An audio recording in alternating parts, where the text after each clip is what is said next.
L'Apocalypse est un livre étrange. Un livre qui paraît incompréhensible.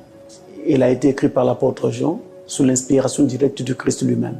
Jean n'a servi que de scribe pour le Christ, qui lui dictait tout ce qu'il devait écrire.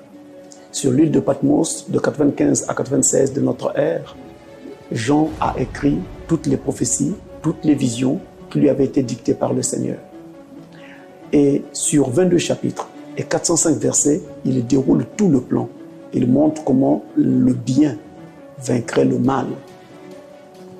Il commence au chapitre 1 en présentant Christ dans sa septuple gloire, la septuple gloire de sa personne. Au chapitre 2 et au chapitre 3, il nous présente les 7 âges de l'Église, d'Éphèse à la Odyssée. Au chapitre 4, c'est Jean qui est appelé. Dieu lui dit, Jean, monte ici, nous étions à la fin des âges, un type de l'enlèvement. Au chapitre 5, nous voyons les âmes qui sont sous l'autel. Au chapitre 6, s'ouvre alors le mystère des sceaux. Mais dans ce chapitre, nous n'avons que les 6 premiers sceaux qui ont été mentionnés. Au chapitre 7, c'est l'appel de 144 000 juifs.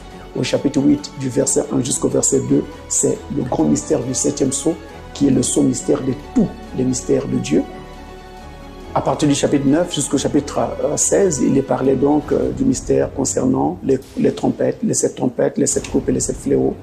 Et entre-temps, au chapitre 10, il est question d'un ange puissant qui descend, qui pose un pied sur la mer et un pied sur la terre, et qui rugit comme rugit un lion. Alors les 7 tonnerres font entendre leur voix.